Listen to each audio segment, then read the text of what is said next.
que tu vas bien.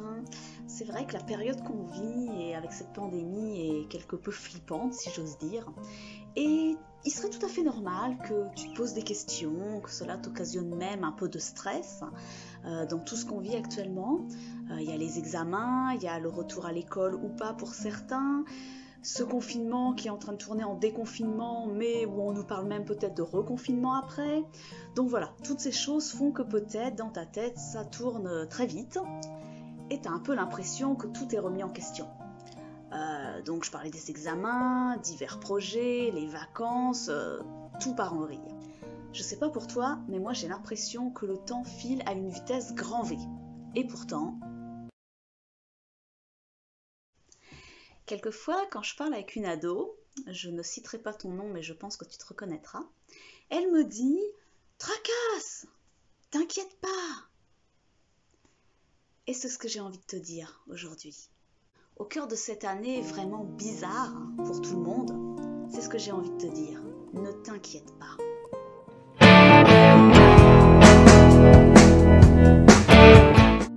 Et pour illustrer cela, j'ai une petite surprise pour toi. Une jeune a récemment vécu une expérience avec Dieu qui a boosté sa foi. Je la laisse te l'expliquer tout simplement. Écoute bien. La famille, j'espère que vous allez bien, que vous vous portez bien, que vos proches sont en bonne santé et que vous êtes en bonne santé. Alors si je suis dans la capsule de Rachel aujourd'hui, c'est parce que j'aimerais vous faire part d'un témoignage. Et normalement ceux qui étaient là lors de l'appel avec Ben l'ont déjà entendu, mais pour les autres c'est l'occasion de l'écouter. Pour la petite histoire, il y a un peu plus d'1 an, on était à une retraite à Blackenberg et je parlais avec un jeune homme et lors de notre discussion, je lui ai fait comprendre que quand j'étais petite, je pensais que les dinosaures avaient cohabité avec les hommes. À ce moment-là, il s'est mis à rire et il m'a dit « Mais Ruth, non, non, Dieu n'est pas bête, Dieu n'est pas bête ». Et moi aussi, genre, je rigolais avec lui et tout. Et je m'étais pas vraiment rendu compte en fait de la profondeur de ces mots. Et c'est seulement 1 an après, donc il y a un peu plus de 2 semaines et demie, je me suis vraiment rendu compte que Dieu il n'était vraiment pas bête. Je viens de me rendre compte que c'est pas tellement un témoignage mais un message. Donc mon message est qu'en cette période de confinement, le monde il est un peu en pause. Bon, bientôt c'est des confinements mais ça ne compte pas. Et donc même si d'une part certaines personnes vivent leur meilleure vie pendant le confinement, prennent du temps pour eux, pour leur famille, je sais pas, pensent à eux, vraiment essaient de travailler sur eux-mêmes. D'autre part, il y a des personnes qui avaient des projets, qui avaient l'intention de travailler, etc. Et vu que c'est le confinement, bah, ces personnes-là voient tous leurs projets s'écrouler en fait. Et donc je disais que toutes ces personnes voyaient leurs projets s'écrouler et tout partir un peu en vrille alors que tout était prévu, tout ça à cause d'un monsieur qui a mangé une sauve-souris ou un pangolin, on sait pas trop, mais bref, et même en temps normal, parfois on a vraiment l'impression de ne pas gérer la situation, de ne pas maîtriser ce qui se passe dans notre vie, ou d'avoir tout simplement l'impression que notre vie ne mène à rien en fait et que rien ne va.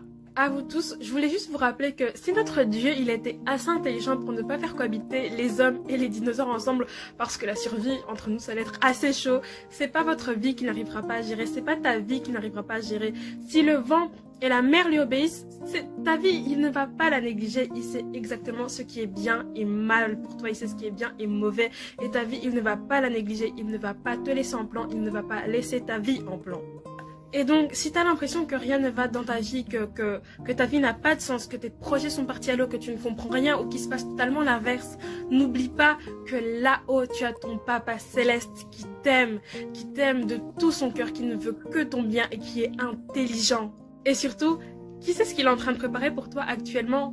Je sais à quel point ça peut être frustrant d'avoir l'impression de ne rien en fait maîtriser dans ta vie et d'être totalement perdu, mais faut pas hésiter à le dire à Dieu pendant tes prières. Dis à Dieu pendant tes prières que tu es perdu, que tu ne comprends pas, mais que tu places ta confiance en lui.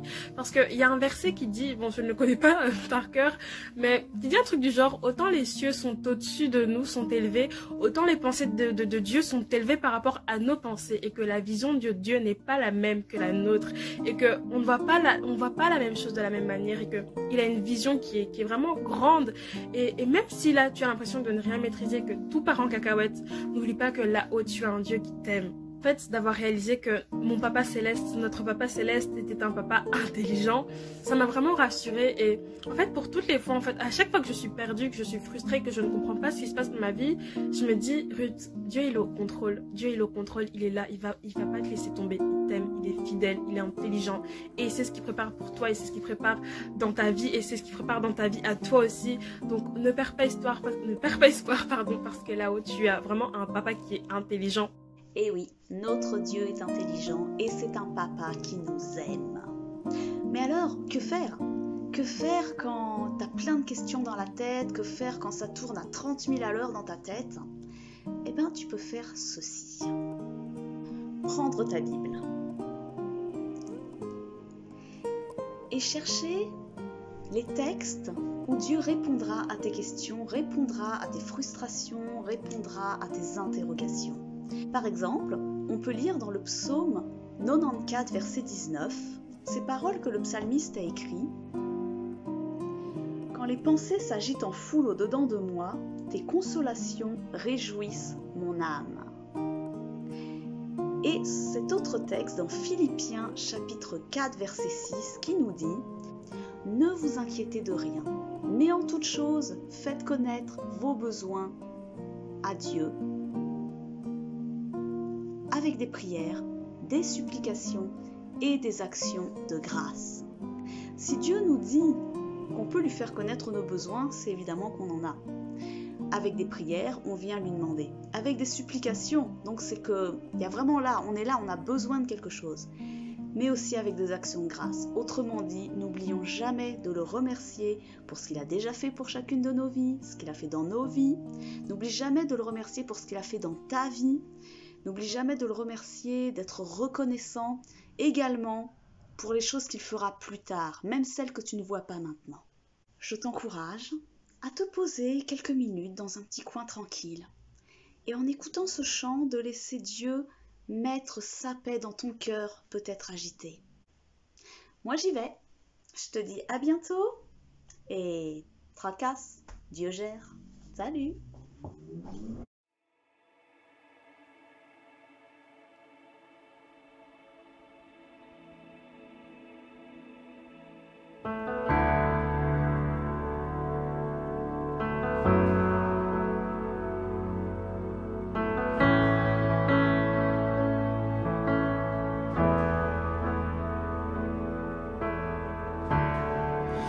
quelle paix dans ce moment, dans le calme de ta présence, quand le bruit faiblit et tu parles à mon âme.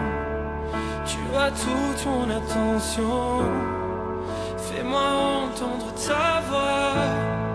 Je ne veux rien manquer, Seigneur, mon cœur désire plus de toi, mon cœur recherche ta face, alors je cède à toi.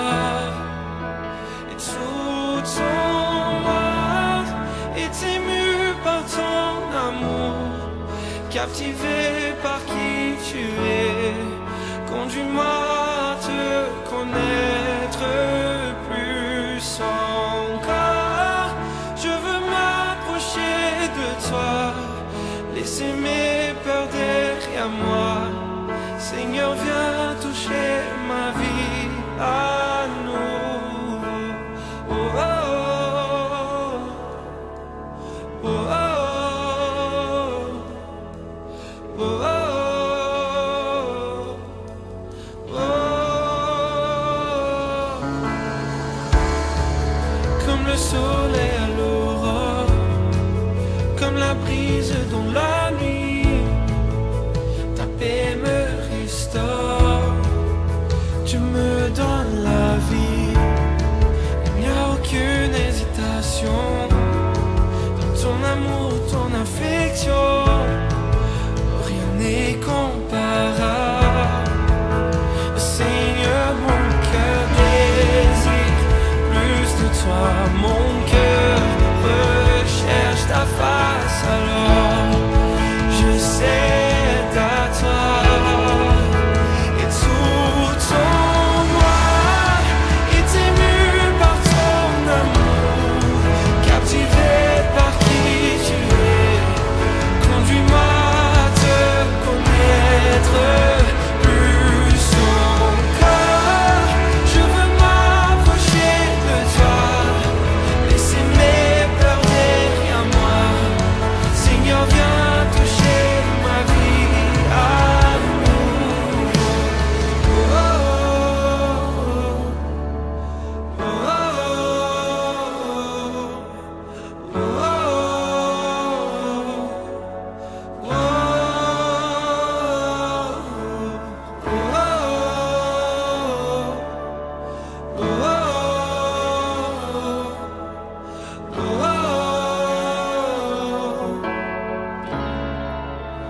toi j'ouvre mon cœur, Seigneur. À toi j'ouvre mon cœur à jamais. Donc fais ce que toi seul sais faire.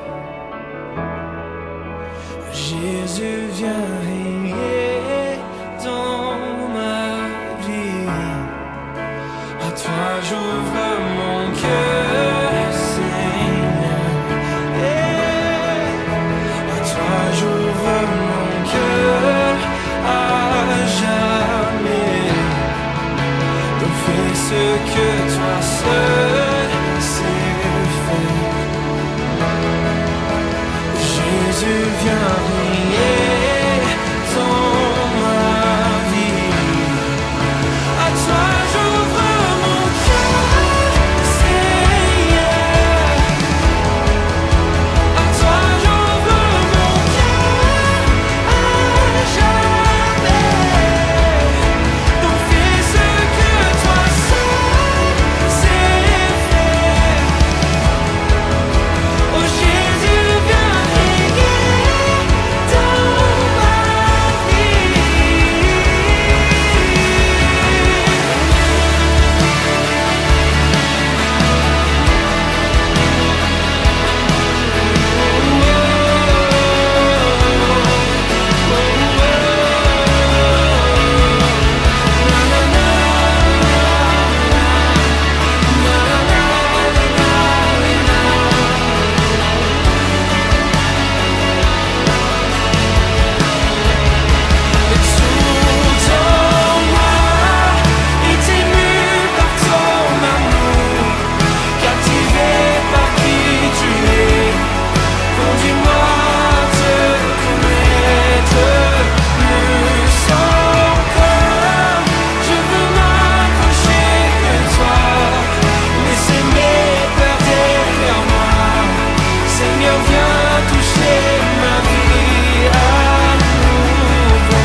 Et tout en moi est ému par ton amour, captivé par qui tu es. Conduis-moi à te connaître plus encore. Je veux m'approcher de toi, laisser mes peurs derrière moi. Seigneur, viens toucher ma vie à nous.